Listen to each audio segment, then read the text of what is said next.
మనిషి తన నిశ్చల మనస్సుతోటి పూర్తి నమ్మకంతోటి ప్రయత్నం చేయకుంటే అనుకున్న లక్ష్యం సాధించలేడు. మనిషికి ఉండే భయంకరమైన రోగం అత్యాశ. మనిషికి ఎక్కువగా ఆపదలు తెచ్చిపెట్టేది అతివాగుడు.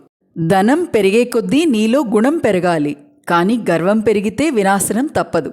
నొప్పితో పోరాడితేనే స్త్రీ అమ్మవుతుంది. చీకటితో పోరాడితేనే గొంగలి పురుగు సీతాకొక చిలుకలా మారుతుంది.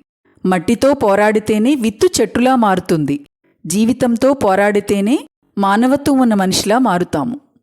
కొందరు వ్యక్తులు తాము చేసిన తప్పులను ఆస్తిపత్రాల్లో భద్రంగా తాళం వేసి దాచిపెట్టుకుంటారు.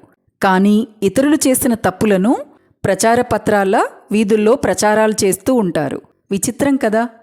తనకు ఇష్టమైన పనిని ఎవరైనా బాగానే చేస్తారు. వివేకవంతులు మాత్రమే తాము చేసే పని ఇష్టంగా మార్చుకుంటారు. చీకటి నలుపని, వెలుగు తెలుపని అందరికీ తెలుసు. కానీ పోరాడితేనే గెలుపని కొందరికి మాత్రమే తెలుసు.